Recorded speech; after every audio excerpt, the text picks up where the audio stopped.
paz do Senhor. Graças a Deus, eu quero expressar minha gratidão, mas antes você pode sentar, por favor. Quero expressar minha gratidão a Deus por estar aqui pela primeira vez, mas já estive de outras formas aqui. Eu tenho uma pessoa desta igreja que eu tenho um carinho todo especial por ele, que é o Ricardo, pastor Ricardo. Gosto muito do Ricardo. O Ricardo eu gosto de graça. Alguns têm que fazer alguma coisa, mas o Ricardo eu aprendi a gostar de graça dele. E eu sou grato a ele pelo privilégio de ter indicado ao pastor Sisac, ao pessoal aqui da igreja, para a gente estar aqui. Eu sou muito grato, fiquei muito contente, porque o Sisac tem um pouco com Josadac, é da mesma família, né, Kemuel? Sisac, Josadac, gostei mesmo. Encontrei aqui também, já sabia que eu ia encontrar, estava celebrando esse momento com o Kemuel. Quando eu chamar Kemuel ou Ricardo, é porque a gente, apesar que eu sou mais novo do que vocês, não, né?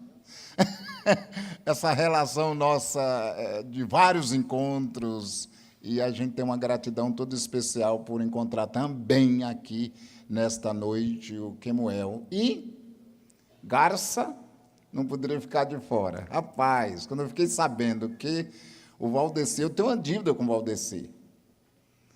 Só que eu não vou falar, senão ele descobre, aí vai cobrar. Mas o Valdeci, eu acho que eu poderia falar isso do Ricardo, do próprio pastor Kemuel, mas o Valdeci tem um olhar para a igreja, pastor, diferente. Eu já falei isso várias vezes para ele, já conversei muito com ele sobre igreja, e ele tem um olhar diferente para a igreja. Eu gosto dele, entre outras coisas, mas por isso também. A Rosângela, essa simpatia de gente, né, ajuda muito esse grupo de pastores, né, esses dois. Né? Já fui na igreja deles, eu sou muito grato pelo convite. Obrigado, Valdeci, também por estar aqui, a gente poder rever. E, lógico, tem outras pessoas aqui que a gente já viu, mas se eu for citar o nome, não vou nem conseguir ministrar. Amém? Mas, sobretudo, também eu quero agradecer pela temática. E um pouco frustrado com a temática que a gente sugeriu e combinou. Frustrado, sabe por quê, Kemuel? Porque depois que eu tinha mandado material, eu descobri que o assunto que eu vou trabalhar hoje, você é o especialista nele. Eu achei um pouco de... Você não pensa que é maldade nossa, não, por favor. Mas eu não sei se o Ricardo pensou nisso, mas depois já tinha mandado material, que é o assunto primeiro, que vocês estão aí na página 11 do material de vocês, o tema incrível. Eu dividi o tema em duas partes, esse tema incrível da arte de cuidar e acompanhar pessoas intencionalmente, baseado nos discípulos no caminho de Emaús. Só que o Kemuel tem um livro escrito sobre ele, sobre esse assunto. Você trouxe, Kemuel, o livro? Mas como assim? Eu duvido que os meus esgotam. Eu duvido que esgotem. Tem que ter fé, não é não, Valdeci? Tem que ter fé, rapaz. Você tem que... Mas ok. E o Kemuel tem um excelente livro, eu tenho ele lá em casa, e eu tive o privilégio também de escrever um mais simples, né? Mais simplesinho. Okay. Muito bem. E aí, gente, o tema da primeira preleção, vocês estão vendo aí na página 11 do manual, vocês vão observar que todo esse assunto, junto com o próximo, que está na página, por favor, 15, que já é a segunda parte, ele será baseado em Lucas, capítulo 24. Os discípulos no caminho de Emaús. Essa história é fabulosa, ela é fabulosa. Por outro lado, é uma história que ilustra as histórias de muitas pessoas que nós vamos descobrir hoje. Olhe para cá. Existem inúmeras pessoas que, neste momento, estão caminhando, se distanciando do projeto de Deus. Uns que nunca aceitaram Jesus e cada dia estão se afastando do núcleo principal da vontade do Senhor. E outros que, de repente, até já tiveram o privilégio, quem sabe, de ter caminhado na fé, e a gente usa a expressão, se desviou. Todos nós temos. E hoje e amanhã a gente vai levar muito a sério esse negócio. Muito a sério. Por quê? Porque, de alguma forma, essas pessoas dependem da gente, de mim e de você, cada um no seu círculo. Por exemplo, tem uma palavra no grego chamado oikos. O-I-K-O-S. Oikos. Essa palavra quer dizer casa. Originalmente, literalmente, quer dizer casa. Todavia, os especialistas, estudiosos, especialmente na sociologia bíblica, eles entenderam que o oikos não diz respeito apenas à casa, o lar, a moradia, mas sim o círculo dos relacionamentos. Portanto, eles entendem que tem um círculo íntimo, que são os familiares, tem um ciclo mais aberto, que são os amigos próximos, e tem um círculo mais aberto ainda, que são os conhecidos, inclui vizinhos, colegas de faculdade e assim por diante. Então, eles fizeram uma pesquisa, uma organização fez uma pesquisa, e chegaram à conclusão que todo crente, por mais difícil de relacionamento que ele seja, ele tem, pelo menos, pastor Kemuel, 5 pessoas no seu oikos, no seu ciclo de relacionamento, pessoas que não conhecem a Jesus, mas que nós temos acesso a essas pessoas e nós somos os responsáveis para levá-los a Jesus. Eu achei isso fabuloso. Portanto, os discípulos no caminho de Emaús vai nos ajudar um pouco nessa direção. Quantos conseguem dizer amém? Amém? Muito bem. Então, vamos lá.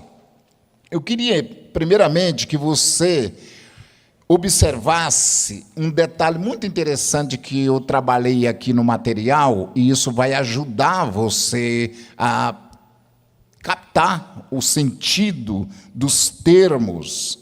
Por exemplo, no terceiro parágrafo, diz assim: vejamos alguns passos práticos de cuidar e acompanhar pessoas intencionalmente demonstrado por Jesus. E aí, vocês vão observar que tem a letra A, que é o primeiro passo. Todos estão juntos aí comigo? Amém. E aí você percebe que tem um espaço em branco, porque você vai preencher com uma palavra, ou 2 palavras no máximo. E embaixo tem o texto. E se você me permitir, eu quero ler essa primeira parte do texto sagrado. Tudo bem? Vamos lá?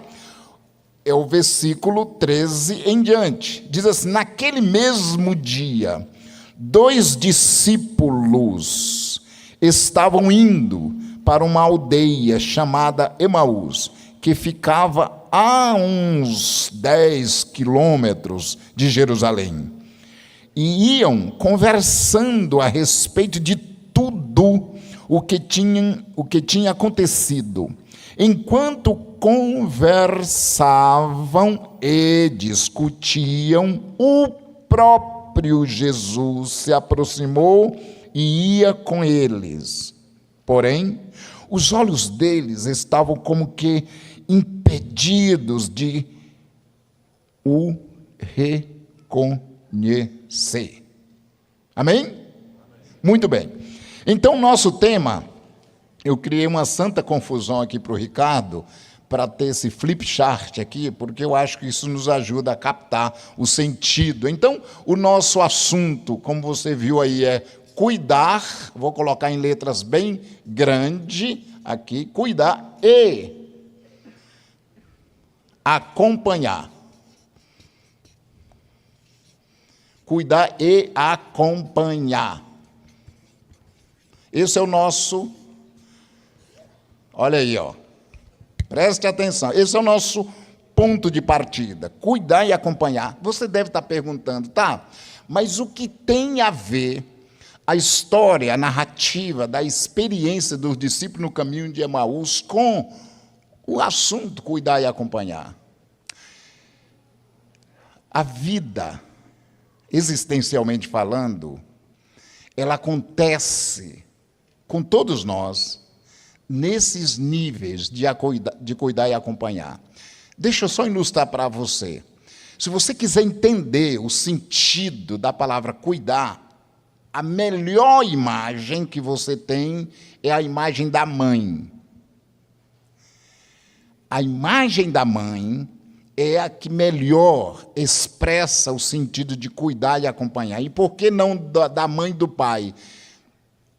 Desculpa, pais, mas você está ali no segundo lugar. E olha lá, né? Porque não faz parte muito do pai o sentido de cuidar. Eu sei que você pode questionar, mas é biológico, é intrínseco à mãe. E é interessante porque eu sou filho sou filho de criação, e minha mãe morreu, tinha 1 ano de idade. Meu pai está vivo, com 84 anos. Mas meu pai casou, Kemuel, com a minha tia. E eu tinha 1 ano de idade. E aí, então, minha tia me criou. E eu chamo ela de mãe. Os meus 2 irmãos, mais velhos do que eu chamo ela de tia. Eu sou o único dos 3 primeiros filhos do meu pai que chamo ela de mãe, o único. Ela lidou com dificuldade com o fato dos meus 2 irmãos não chamar ela de mãe. Mas eu acostumei a chamar ela de mãe. Então, é minha mãe. E ela teve mais 7 filhos. Eles não estão me ouvindo, mas cada um pior do que o outro. Não estão me ouvindo? Você não vai contar, não? Não. E um dia eu cheguei, agora, faz 5 anos atrás, eu cheguei na casa dos meus pais, que moram no Maranhão, e um dos melhorzinhos, eu quero dizer o contrário, tá? Um dos melhorzinhos estava preso, o melhorzinho estava preso. E minha mãe no hospital. O que tem a ver a relação dele preso e minha mãe no hospital? Meu pai não estaria no hospital, se fosse meu pai. Mas minha mãe estava, que era filho dela. Não interessa o que ele fez. Ela cuida. Ela acompanha. E meu pai queria que ele ficasse lá mais né? Eu não vou entrar em detalhes na história, senão você vai dizer, a sua família é muito ruim. A sua é aquelas maravilhas, né? Mas vamos lá, vamos falar bem da gente, né? Vamos falar bem da gente. Então, a melhor imagem que eu tenho de cuidar é da mãe. A mãe é fantástica.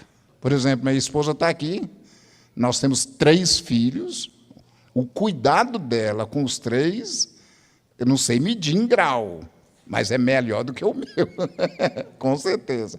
E eu tenho o meu pai, que tem 10 filhos, eu tenho certeza que meu pai perde feio para minha mãe no cuidar e acompanhar. Você entendeu? Talvez amanhã a minha sogra, meu sogro venha aqui. Pode? E a minha sogra, a mesma coisa, é uma mãe que cuida. Você entendeu? Melhor imagem que você tem. Nós vamos trabalhar isso amanhã, aprofundando esse conceito. Portanto, vamos lá. Cuidar e acompanhar. Eu li o texto. Quais são, então, os passos necessários, indispensáveis, para você que quer efetivamente cuidar e acompanhar de alguém para levá-lo a Jesus? Quais são os passos? Primeiro, eu já li o texto, e eu quero que... Não sei se você tem essa liberdade, eu não sei se você tem, de sublinhar a Bíblia. Tem gente que não gosta. Tem gente que diz assim, Ricardo, não, a Bíblia é a palavra de Deus, eu não vou sublinhar, não. O que é isso? Que desrespeito? A minha é toda sublinhada. A sua é, pastor. Olha aí, ufa, tem alguém aqui que, como eu.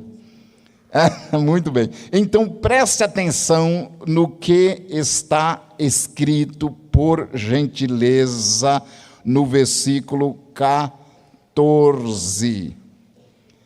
Aliás, no versículo 15, enquanto conversavam e discutiam, o próprio Jesus, o quê?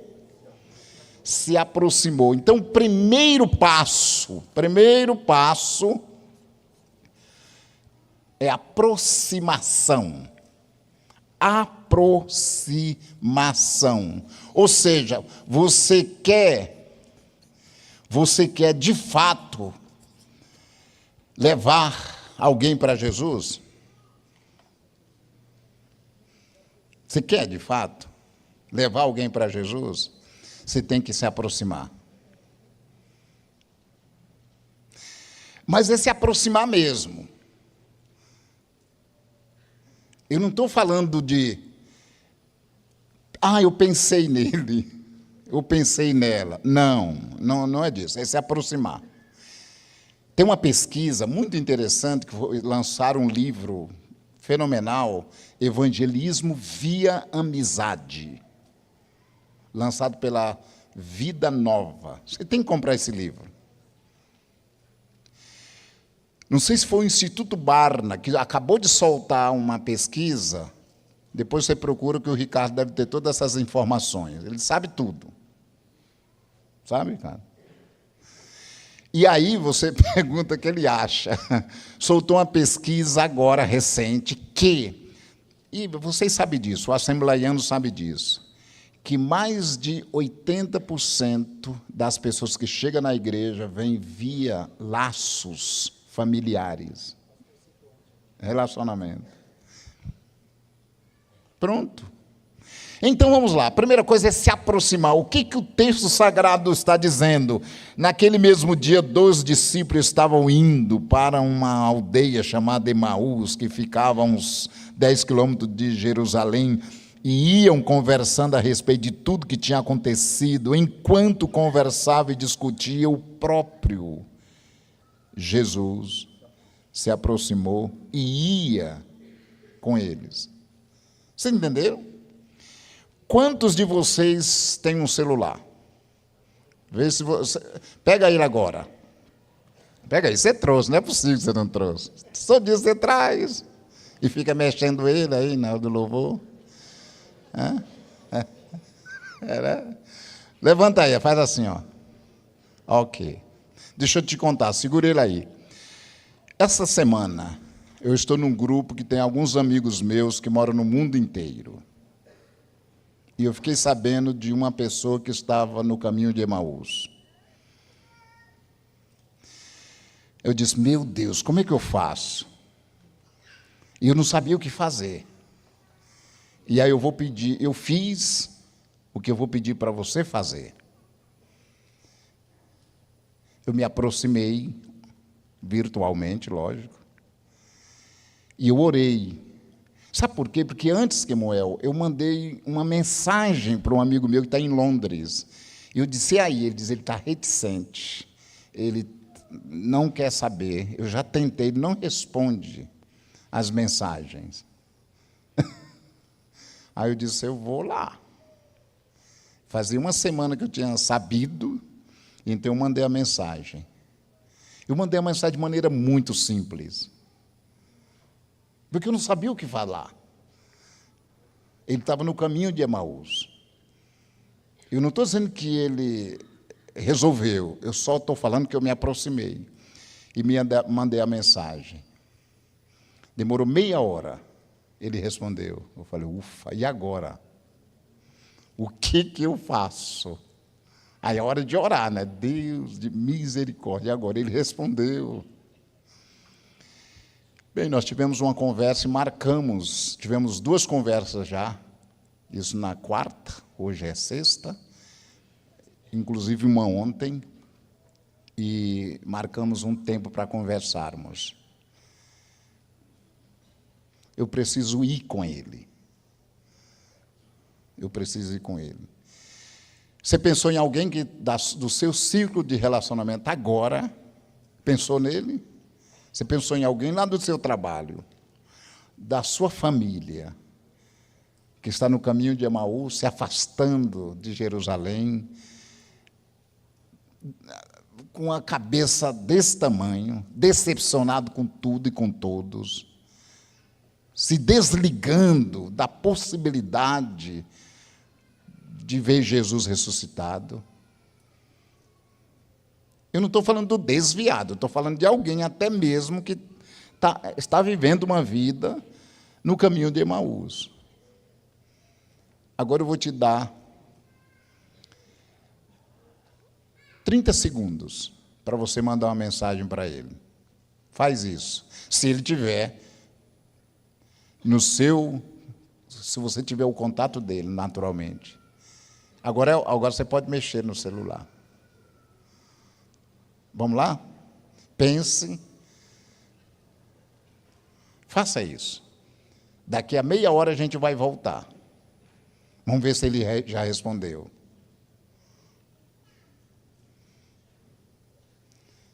Quem sabe é um parente. Quem sabe é um amigo.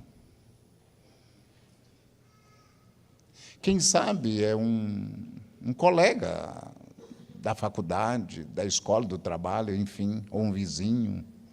Mas você tem o contato dele. E você sabe que ele não está bem. Que ele está no caminho de Emaús. Cada passo se distanciando de Jesus. E quem sabe Deus colocou você, o próprio, você. Porque Jesus não está aqui, é você que tem que fazer o papel de Jesus. E ir, aproximar-se. Amém? Talvez você não mandou a mensagem ainda, mas eu quero orar agora pela mensagem que você já mandou para essa pessoa, e eu quero orar por ele, onde estiver, e que no precioso nome de Jesus ele te responda de alguma forma para abrir uma conversa séria, porque até amanhã você vai se aproximar ainda mais dele. Se você está escrevendo, continue escrevendo. Se você não estiver, feche o seu olho e baixa a sua cabeça no nome precioso de Jesus. Senhor, agora estamos aqui nessa conferência porque nós entendemos que só o Senhor é capaz de salvar. E nós somos estes companheiros no caminho de Emaús. Nós somos as pessoas que o Senhor colocou na vida de outras pessoas. E agora nós achamos um meio virtual de se aproximar da pessoa que entendemos que está fazendo a sua jornada no caminho de Emaús, se afastando da graça. Talvez nunca abraçou a graça, mas cada dia está se afastando, piorando. Mas o Senhor é capaz de salvar. Usa esse teu filho usa essa tua filha e que agora esteja iniciando o grande milagre da salvação dessa pessoa que está recebendo essa mensagem. Nós oramos assim porque temos certeza e convicção que o Deus de todo o poder é capaz de salvar. E assim nós oramos, porque é assim que cremos, e assim seja, e todo o povo de Deus diga amém. Quando você olha para a ideia que a gente colocou sobre o aproximar, se fosse pessoalmente, quando você chega ali no ponto 1, que diz assim, a expressão, o próprio Jesus se aproximou e ia com ele, está no versículo 15, é a forma prática de andar junto e criar vínculos. Isso indica que o cristão, o discipulador, precisa ser proativo no exercício desta ação. Agora, olha que coisa interessante, imagine se isso fosse, e pode ser que aconteça de uma maneira prática, a quem sabe até amanhã. Vamos imaginar. Tem 3 coisas que você precisa cuidar. Você precisa ter alguns cuidados. Vamos lá? Alguns cuidados. O primeiro cuidado que você precisa ter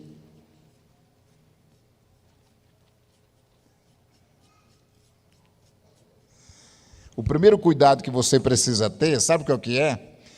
É dosar a exposição da pessoa. Você entendeu?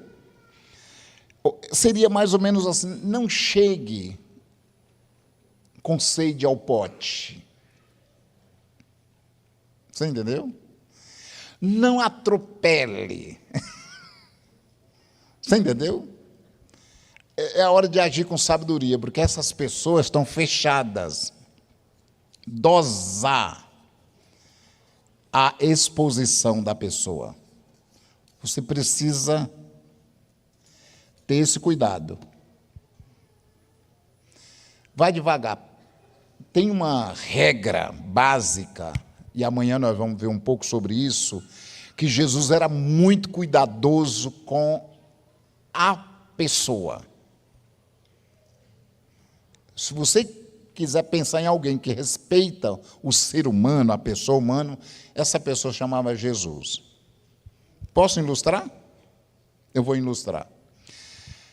Judas, vocês sabem Judas, né? Quem não sabe a história de Judas? Ô cabra ruim, né? Judas era a pessoa que Jesus talvez demonstrou mais confiança nele, e você sabe o que aconteceu, ele traiu Jesus.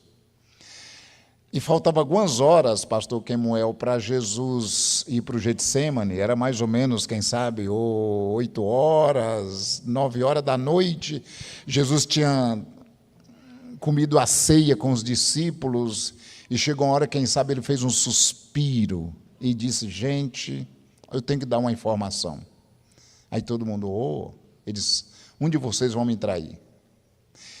Quando ele falou isso, o texto de João 13 vai narrando que os discípulos olharam um para o outro, tentando descobrir, e não conseguiram. E Pedro estava afastado no círculo, como eles estavam, o mais velho ficava mais distante. Então Pedro estava bem distante de Jesus. E João, que era o mais novo naquela época, com seus 19 anos, porque quando ele iniciou a caminhada com Jesus, ele tinha em torno de 16 anos. Então João, por ser o mais novo, ele estava do lado de Jesus. E então Pedro de lá fez um sinal para João, que eles tinham se criado juntos, né? Eles eram filhos de sócios. O pai de Pedro era sócio do pai de João. Então eles se criaram na mesma vila. Você entendeu? E aí ele fez um sinal. Quem sabe, se fosse hoje, mandou uma mensagem de zap, uma mensagenzinha de zap, mas mandou uma mensagem que João entendeu. E a mensagem de Pedro era o seguinte: o João, pergunta para ele quem é que vai trair ele. Você já imaginou se Jesus falasse quem fosse, o pau ia quebrar ali naquela sala, né? E aí, diz que João encostou, né, a sua cabeça no peito de Jesus, e os especialistas dizem que a boca dele ficou uns 3 dedos do ouvido de Jesus, e ele perguntou só para Jesus: Senhor, quem é? Essa é a pergunta que está lá. E nessa hora eu vejo Jesus dizendo assim: João, tudo bem, eu vou dizer quem é. Presta atenção, eu vou pegar um pedaço de pão e vou molhar no molho e vou dar para alguém. Para quem eu der o pedaço de pão, essa é a pessoa. Quemuel, se eu estivesse lá no lugar de João, sabe o que eu diria? Jesus já comeu o suficiente, eu não quero pão hoje, nem me apresenta, nem desse pão eu gostei, nem desse, esse molho é horroroso. Gente, esse molho, Jesus, esse molho está ruim demais, nem quero, já deixava claro, não preciso. Mas não precisou só falar isso, que Jesus pegou o pedaço de pão e entregou para Judas. E aí todos nós achamos, inclusive as Bíblias de estudo, pastor Valdeci, diz assim: Jesus indica quem é o traidor. Não é verdade. Jesus não indicou. Deixa eu te explicar. Quando eles estavam, isso na cultura hebraica, num lugar como numa ceia, e o anfitrião, a pessoa principal, pegasse um pedaço de pão e molhasse no molho e desse para alguém, aquele alguém estava acima de qualquer suspeita. Por isso que João não entendeu nada. 50 anos depois ele escreveu, porque o Evangelho de João foi escrito 50 anos depois desse episódio. Ele escreveu dizendo isso: eu não entendi nada. E o Pedro, e aí, rapaz, e aí, manda um zap aí, fala aí, o que... Rapaz, eu não sei. Sabe o que Jesus fez ali? Foi proteger a pessoa. Ele dosou a exposição, ele não expôs, porque ele tinha um compromisso com Judas, ele podia se converter àquele bicho ruim. Você entendeu? Jesus estava ainda ali, quem sabe, na expectativa. Aliás, no capítulo 17, quando Jesus orou, 3 horas depois, mais ou menos, Jesus disse assim: eu intercedi e protegi todo mundo, e nenhum se perdeu, com exceção. Mas eu quero dizer que Jesus protegia as pessoas, apesar delas. Então, dose a exposição. Proteja a pessoa, você tem que levar ela para Jesus inteira. Amém? A segunda coisa que está aí é não assumir a postura de juiz. Você entendeu? Não assumir postura de juiz. Gente, é difícil, né? É difícil, fala a verdade. A gente já quer dizer que o camarada, se não receber Jesus, vai para onde? A gente não dá tempo, não. Você quer Jesus, não quer, o bicho ruim, então você vai ver. A gente não dá moleza, não. Não pode. Não pode. Não pode. Não assuma a postura de juiz. A outra coisa muito interessante aí, lógico, que isso é claro, não criar uma relação de dependência doentia.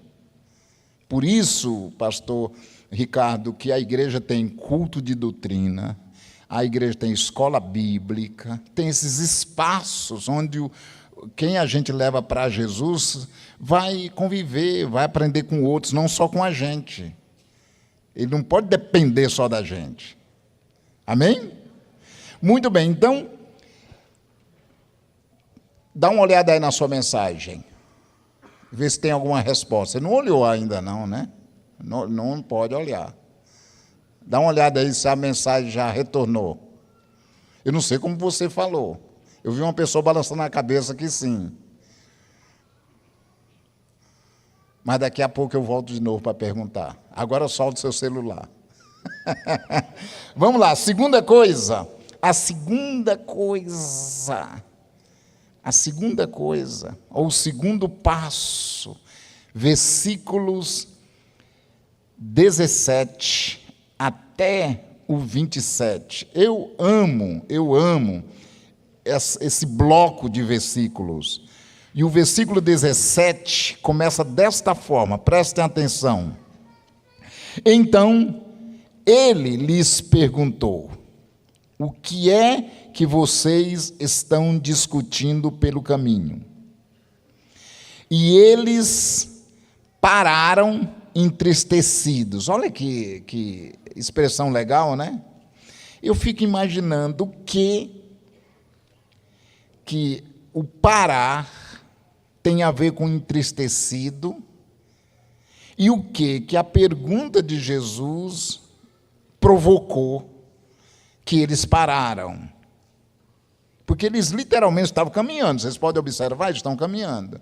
Aí Jesus se junta a eles e faz uma pergunta, e a pergunta de Jesus é muito clara.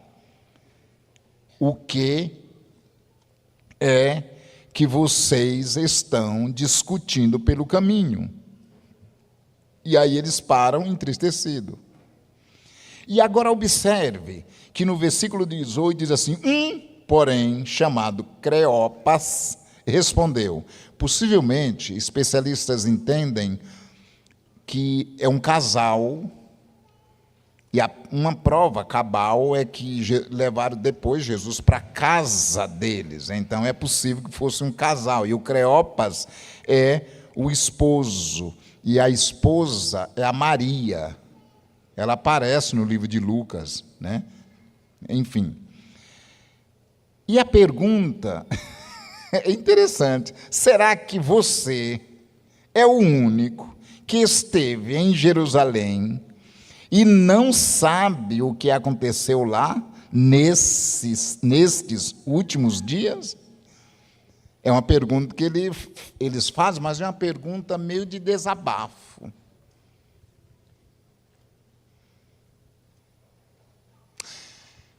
Quando eu mandei a segunda conversa para o meu amigo, ele diz: eu não sei o que vai acontecer. E eu fiquei com medo de dizer: você precisa de alguma coisa? Eu segurei algumas horas.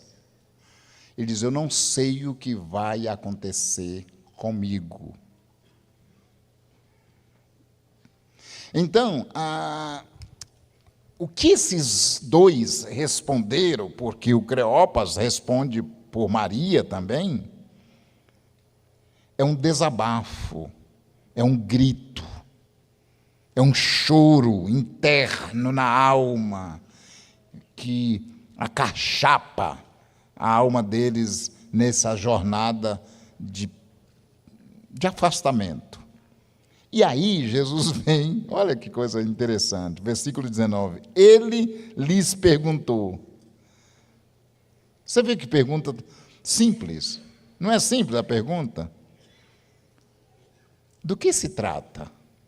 Se vocês observarem as duas perguntas de Jesus, é fabulosa, e talvez você tenha que entender que o que eu estou querendo dizer é que o segundo passo, o nosso segundo passo, tem a ver exatamente com fazer boas perguntas. Sabe qual é um dos problemas nossos? É que a gente não aprendeu a fazer boas perguntas. Se eu perguntar para você o que é melhor, uma boa pergunta ou uma boa resposta, a maioria absoluta vai dizer a melhor coisa é uma boa resposta, e não é. A boa pergunta, ela é reflexiva, ela é provocativa, ela abre espaço para o diálogo, para a conversa. E é nesse diálogo, nesta conversa, que o Espírito Santo vai trabalhar. Você tem que saber fazer boas perguntas. Eu não sei se o Ricardo lembra, eu não sei se eu falei lá em Joinville, mas eu tenho um curso só sobre como fazer boas perguntas. É mole um negócio desse. É coisa de quem não tem que inventar, né, pastor? Como é que você vai fazer um curso só como fazer boas perguntas? Mas é Jesus que ensina isso. Você pode olhar que as perguntas de Jesus são boas e parecem muito simples. É porque ela está dentro de um contexto específico. Se fosse fora daquele contexto, elas perderiam o seu significado. Mas dentro daquele contexto, sobre o que vocês estão conversando? Rapaz, aqueles dois ficaram nervosos com Jesus. E responderam. Agora, se eles ficaram nervosos, Valdeci, com a primeira pergunta, com a segunda eles bateram em Jesus. Porque foi pior. Mas não, eram boas perguntas. Pergunta que calou lá dentro. É como Jesus estivesse dizendo assim, põe para fora, vai. Como é que é? O que é? Como foi? Aonde? Quem? Porque na proporção, vocês vão ver amanhã, que eles vão ser curados, salvos no falar. Se vocês olharem, Jesus não fala mais nada depois que fez essa pergunta. Só eles que falam. Tá? Então, não fique citando versículo, tentando dar regrinha. Que coisa, né? Deixa. Vai. Abra a conversa. Quando ele termina, você diz, podemos conversar mais? Você tem que ganhar ele para Jesus. Sabe de uma coisa? Eu vou adiantar para vocês. Amanhã a gente vai ver isso de maneira mais significativa. Olha o versículo 32. Olha aí, lá no final das coisas, né? E disseram um ao outro, não é verdade que o coração nos ardia no peito quando ele nos falava pelo caminho, quando nos explicava a Escritura?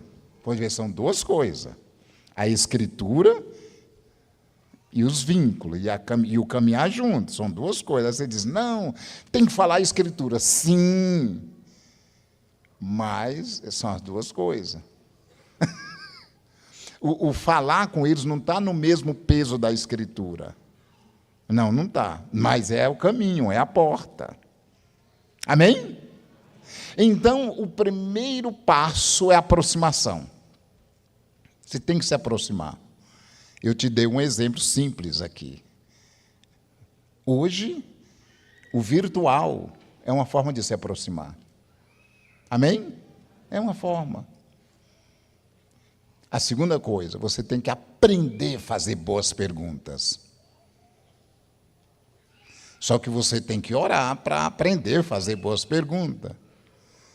E deixa eu te falar uma coisa, quem faz boas perguntas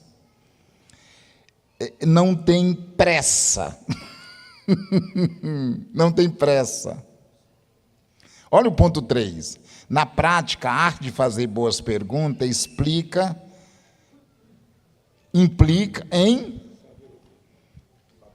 Isto é o que é exigido de você. Você tem que saber ouvir. Por que essa pressa de falar? Não quero falar a palavra de Deus. Calma, vai ter a hora. Ouça. Deixa a pessoa... Dê espaço para ele. É um diálogo, é o caminhar. Agora, olhe para cá.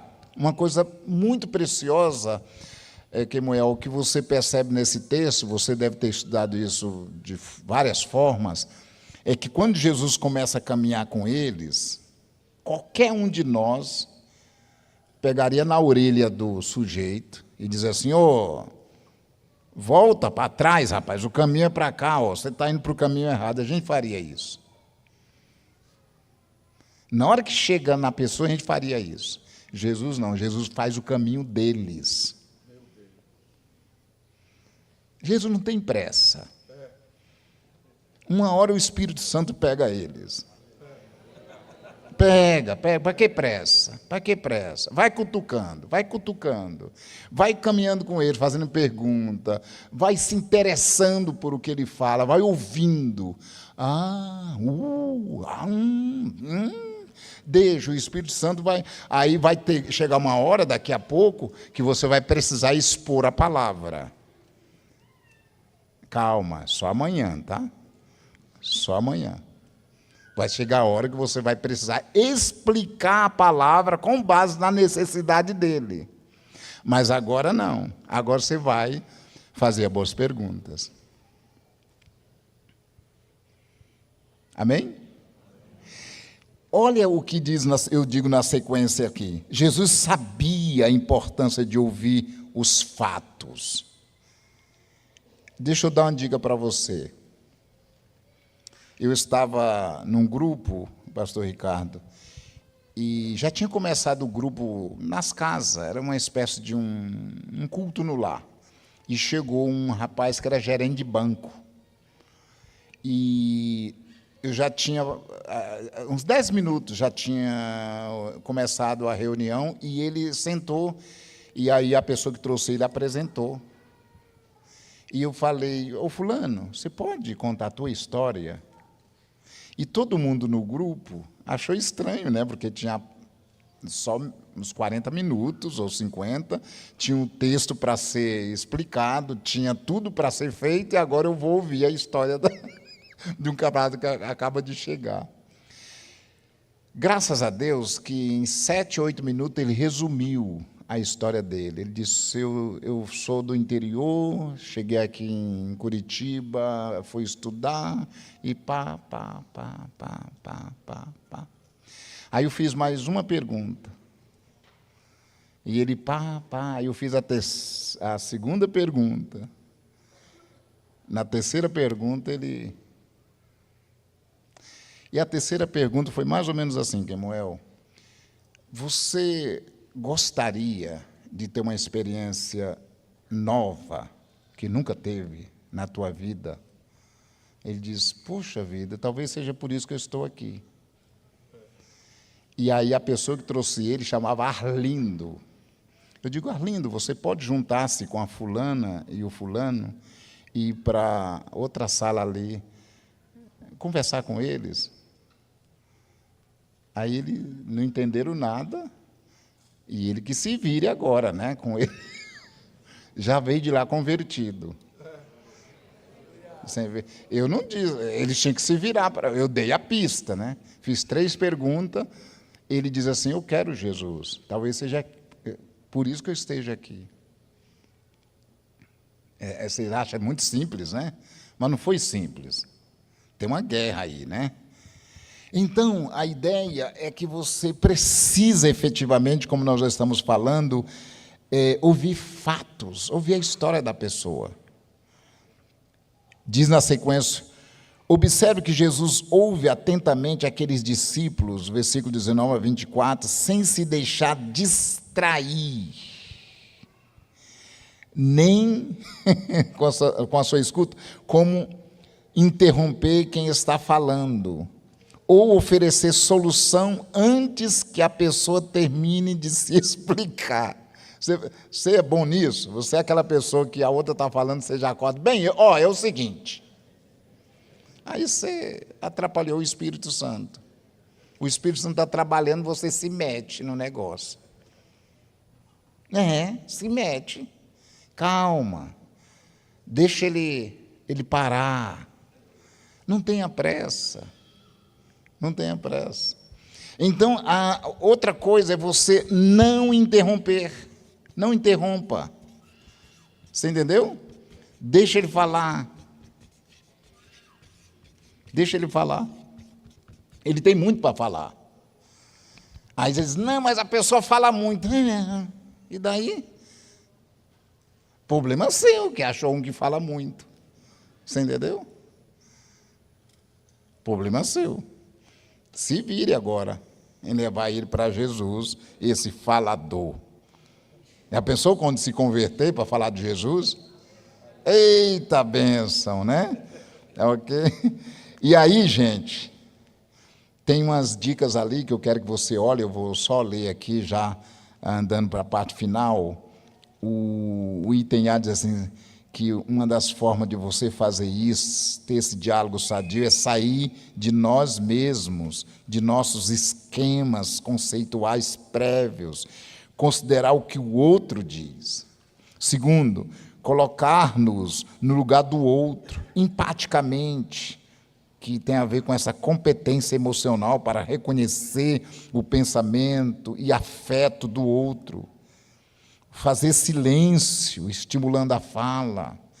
É muito interessante, não sei se você já viu, e já foi surpreendido, que às vezes você está falando com alguém, e você está lá no Maranhão, a pessoa está falando, você já percebeu? Você está lá no Maranhão, e a pessoa percebe que você não está ali. É triste, é triste. Se você está se aproximando de alguém, fazendo boas perguntas, fique como que em cima dele assim, ó. Faça com que o seu corpo dê uma clara evidência de que você está interessado no que ele está falando. Talvez você diz, não me interessa, porque não é para te interessar mesmo. Você não vai ganhar ele para você, é para Jesus. Essa pessoa é chata. Você é gente boa. Já dá para ver, né? Você entendeu? Então, essa ideia de demonstrar interesse é absolutamente libertador e você vai abrindo esse espaço na vida da pessoa. Porque se você demonstrar interesse por ela, pelo que ela está dizendo, ela vai efetivamente dar espaço para você expor a palavra ali na frente. Amém? Amém? Agora, olha que coisa interessante. Olha que coisa interessante. No ponto 4, eu explico isso de maneira mais especial. Quanto à prática do diálogo, que é isso que nós estamos falando, que inclui a arte de cultivar o ouvido atento, John Maxwell dá algumas dicas importantes sobre como desenvolver habilidades de ouvir. Olha aí, que coisa interessante. E se você for... Opa, perdão, eu acho que não tem aqui a nota do rodapé. Olha que absurdo. Deveria estar aqui a nota de rodapé. Em outras partes tem, mas aqui não tem. Me perdoe aí, agora que eu estou vendo. E o Ricardo não me cobrou. Olha, culpa do Ricardo, né, gente? Quantos podem dizer amém? Olha, o pessoal me apoia aqui.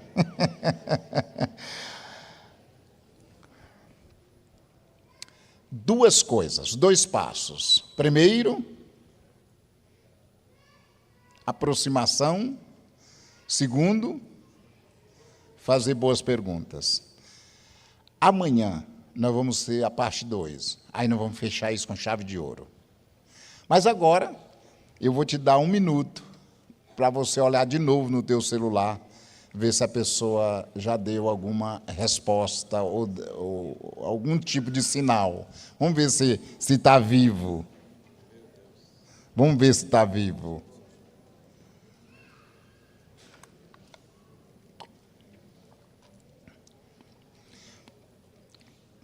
Quantos obtiveram algum tipo de sinal? Levanta a mão. Muita gente, legal. Eu espero, muita gente mesmo, eu espero ter te ajudado você fazer a próxima interação com ele. Porque agora você tem que agir. Não responda. Se você respondeu, você foi precipitado. Você tem que orar agora por isso. Foi apenas, gente, muita gente, viu, pastor Camel? Deu muita gente.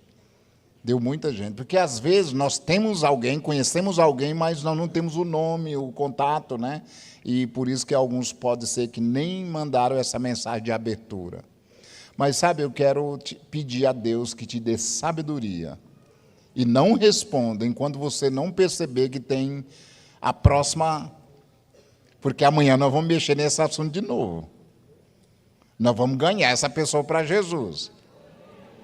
Amém? Amém mesmo? Amém.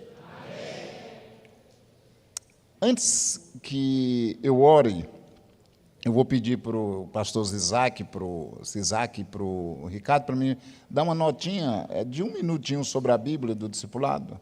Tudo bem? Gente, eu acho que algum de vocês, eu vi que o pastor Valdeci está com a dele ali, né? A Bíblia do discipulado. Rapaz, você sabe a história? E a sua... até o que não é. Você também não dá... todo mundo. O Zizac não tem ainda? Não lhe deram de presente, pastor? Você tem. Ok. A Bíblia de Estudo do Discipulado, eu agradeço muito ao pastor Valdeci, porque ele me deu bons testemunhos agora sobre o que ele está fazendo lá em Garça. E que maravilha, eu fiquei muito contente com as informações. Se vocês quiserem saber, pode perguntar para ele. Mas a Bíblia do Discipulado, se vocês me permitirem, eu vou justificar por que você precisa de uma Bíblia dessa. Quando eu fiz o projeto, originalmente eu fiz um projeto, apresentei para a Sociedade Bíblica, e sabe de uma coisa? Eu pensei que era como escrever um livro, uma coisa simples. Aí eu percebi que não era tão simples assim. Aí eu, então, convidei o meu discipulador na época, mentor e orientador. E então, eu e o David Cornfield foi que fizemos esse trabalho durante 10 anos. Agora, deixa eu te falar por que você precisa ter uma Bíblia dessa. Primeiro, essa Bíblia, ela tem o que as outras Bíblias de estudo não têm. O que as outras Bíblias de estudos não têm? Notas de rodapé prática. Mas o que significa isso? Se você pegar qualquer Bíblia de estudo, você vai verificar, eu poderia citar algumas aqui, que elas têm notas de rodapé exegéticas, hermenêuticas, que têm o seu valor, mas são notas técnicas. A Bíblia de estudo do discipulado, não. Ela é como se fosse uma autobiografia. Quando você lê, é como se fosse para você. É prática, é aplicável. Essa é a primeira coisa.